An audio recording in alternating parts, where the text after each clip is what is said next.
Hi friends, welcome back to my YouTube channel.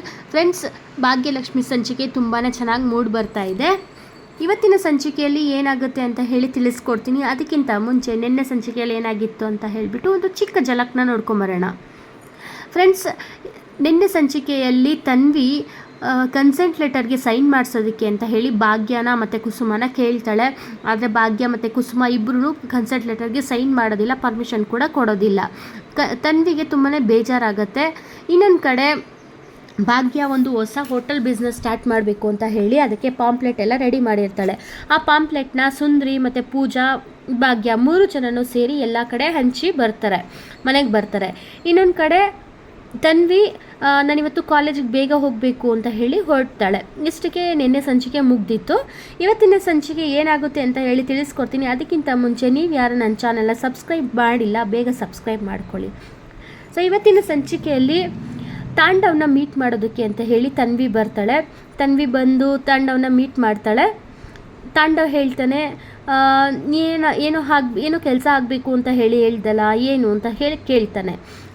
Tanvi ಹೇಳ್ತಾಳೆ, ಪಾಪ ಈ ಲೆಟರ್ಗೆ ಒಂದು ಸಿಗ್ನೇಚರ್ ಬೇಕು ಅಂತ ಹೇಳಿಬಿಟ್ಟು ಹೇಳ್ತಾಳೆ.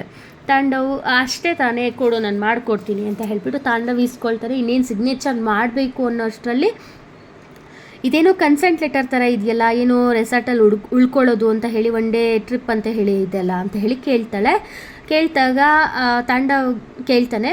ತನ್ವಿ ಹೇಳ್ತಾಳೆ, ಹೌದು ಪಪ್ಪ, ನಾವು ಒನ್ ಡೇ ಟ್ರಿಪ್ ಪ್ಲ್ಯಾನ್ ಮಾಡ್ಕೊಂಡಿದ್ದೀವಿ, ನಮ್ಮ ಫ್ರೆಂಡ್ಸ್ ಎಲ್ಲ ಹೋಗ್ತಾ ಇದ್ದೀವಿ, ಇದಕ್ಕೆ ನಿನ್ನ ಪೇರೆಂಟ್ಸ್ ಸಿಗ್ನೇಚರ್ ಬೇಕು. ಅದಕ್ಕೆ ಅಮ್ಮನ ಮತ್ತು ಅಜ್ಜಿನ ಕೇಳಿದ್ರೆ ಅವರಿಬ್ಬರು ಪರ್ಮಿಷನ್ ಕೊಟ್ಟಿಲ್ಲ, ಅದಕ್ಕೆ ನಿನ್ನ ಹತ್ರ ಬಂದಿದ್ದೀನಿ.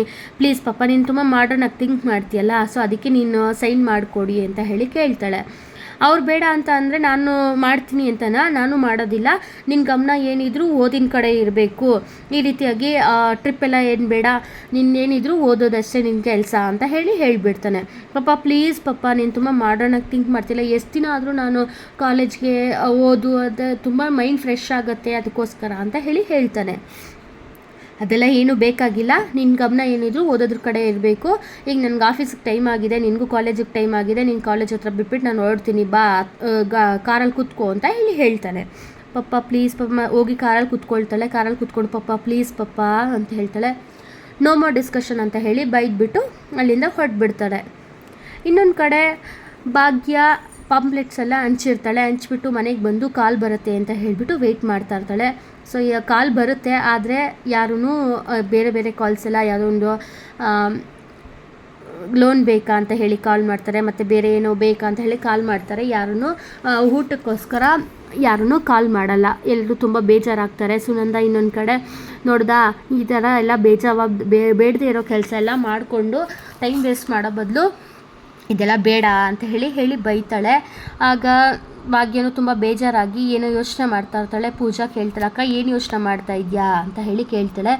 ಭಾಗ್ಯ ಹೋಗಿ ಅಡುಗೆ ರೆಡಿ ಮಾಡೋದಕ್ಕೆ ಅಂತ ಹೇಳ್ಬಿಟ್ಟು ಅಡುಗೆ ಮನೆಗೆ ಹೋಗ್ತಾಳೆ. ಅಕ್ಕ ಈಗಾಗಲೇ ಅಡುಗೆ ಎಲ್ಲ ಮಾಡಿದೆಯಲ್ಲ ಮನೆಯವ್ರಿಗೆಲ್ಲರಿಗೂ, ಮತ್ತೆ ಏನು ಮಾಡ್ತಿದ್ಯಾ ಅಂತ ಕೇಳ್ತಾಳೆ. ಅಡುಗೆ ಎಲ್ಲ ಮಾಡಿ ಮತ್ತು ಬಾಕ್ಸ್ಗೆ ಹಾಕ್ಕೊಂಡು ತೊಗೊಂಡು ಹೋಗ್ತಾಳೆ. ಇನ್ನೊಂದು ಕಡೆ ತನ್ವಿ ಕಾಲೇಜಿಗೆ ಬರ್ತಾಳೆ. ಬಂದಾಗ ಅವ್ರ ಫ್ರೆಂಡ್ಸ್ ಎಲ್ಲನೂ ಮಾತಾಡ್ತಾ ಇರ್ತಾರೆ. ನನಗೆ ನಮ್ಮಪ್ಪ ಸೈನ್ ಮಾಡಿದ್ರು, ನಮ್ಮಮ್ಮ ಸೈನ್ ಮಾಡಿದ್ರು ಕನ್ಸೆಂಟ್ ಲೆಟರ್ಗೆ ಅಂತ ಹೇಳಿ ಮಾತಾಡ್ಕೊಳ್ತಾ ಇರ್ತಾರೆ.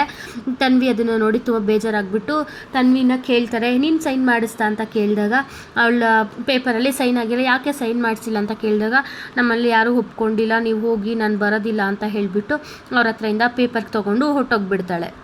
ಈ ಕಡೆ ಭಾಗ್ಯ ಹಾಸ್ಟೆಲ್ ಹತ್ರ ಬರ್ತಾಳೆ. ಎಲ್ಲ ಊಟ ಎಲ್ಲ ರೆಡಿ ಮಾಡಿಕೊಂಡು ಬಾಕ್ಸ್ಗೆ ಹಾಕ್ಕೊಂಡು ಹಾಸ್ಟೆಲ್ ಹತ್ರ ಬರ್ತಾಳೆ. ಹಾಸ್ಟೆಲ್ ಹತ್ರ ಬಂದು ಮನೆ ಊಟ ರೆಡಿ ಇದೆ ಬನ್ನಿ ಅಂತ ಹೇಳಿಬಿಟ್ಟು ಕೂಗ್ತಾ ಇರ್ತಾಳೆ.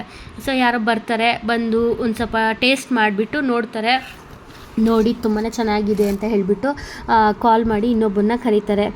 ತುಂಬಾ ಚೆನ್ನಾಗಿದೆ, ಇಲ್ಲಿ ಊಟ ಸಿಗ್ತಾಯಿದೆ ಬಾ ಅಂತ ಹೇಳಿಬಿಟ್ಟು ಕರೀತಾರೆ. ಹಾಗೆಯೇ ಎಲ್ಲರೂ ಬರ್ತಾ ಇರ್ತಾರೆ. ಹಾಸ್ಟೆಲ್ ಅವರೆಲ್ಲ ಮನೆ ಊಟ ಅಂತ ಹೇಳಿಬಿಟ್ಟು ಬರ್ತಾ ಇರಬೇಕಾದ್ರೆ ತುಂಬಾ ಚೆನ್ನಾಗಿದೆ, ಇವತ್ತಿಂದ ನಿಮಗೆ ಈ ನಂಬರ್ಗೆ ನೀವು ಕಾಲ್ ಮಾಡಿದ್ರೆ ನಾನು ಊಟ ತಂದು ಕೊಡ್ತೀನಿ, ನಾನೇ ತೊಗೊಂಬಂದು ಕೊಡ್ತೀನಿ, ಇವತ್ತು ಮಾತ್ರ ನಿಮಗೆ ಊಟ ಫ್ರೀ ಅಂತ ಹೇಳಿಬಿಟ್ಟು ಹೇಳ್ತಾನೆ. ಅವಾಗ ಹೌದಾ, ಹಾಗಾದರೆ ಊಟ ಫ್ರೀ ಸಿಗ್ತಾ ಇದೆಯಾ ಅಂತ ಹೇಳಿಬಿಟ್ಟು ಆ ಹುಡುಗ ಇನ್ನೊಬ್ಬರಿಗೆ ಫೋನ್ ಮಾಡಿಬಿಟ್ಟು ಕರೆಸ್ತಾನೆ. ಎಲ್ಲ ಹುಡುಗರು ಬರ್ತಾ ಇರಬೇಕಾದ್ರೆ ಎಲ್ಲರೂ ಬರ್ತಾ ಇರ್ತಾರೆ ಊಟಕ್ಕೆ ಅಂತ ಹೇಳಿಬಿಟ್ಟು. ಬರ್ತಾ ಇರಬೇಕಾದ್ರೆ ಕನ್ನಿಕಾ ಬರ್ತಾಳೆ. ಕನ್ನಿಕಾ ಕಾರ್ಗೆ ಅಡ್ಡ ಬಂದುಬಿಡ್ತಾರೆ ಯಾರೋ ಒಬ್ಬ. ಸೊ ಆಗ ಕನ್ನಿಕಾ ಸಡನ್ನಾಗಿ ಡ್ರೈವರು ಬ್ರೇಕ್ ಹಾಕ್ತಾನೆ. ಬ್ರೇಕ್ ಹಾಕಿ ನೋಡಿದಾಗ ಕನ್ನಿಕಾ ಭಾಗ್ಯನ ನೋಡ್ತಾಳೆ. ಭಾಗ್ಯ ಖುಷಿಯಾಗಿರೋದನ್ನು ನೋಡ್ತಾಳೆ. ಭಾಗ್ಯ ಖುಷಿಯಾಗಿರೋದನ್ನ ನೋಡಿ ಕನ್ನಿಕಾ ನೀನು ಖುಷಿಯಾಗಿರೋದಕ್ಕೆ ನಾನು ಬಿಡೋದಿಲ್ಲ ಅಂತ ಹೇಳಿ ಅಂದ್ಕೊಳ್ತಾಳೆ. ಅಷ್ಟಕ್ಕೆ ಇವತ್ತಿನ ಸಂಚಿಕೆ ಮುಗಿಯುತ್ತೆ.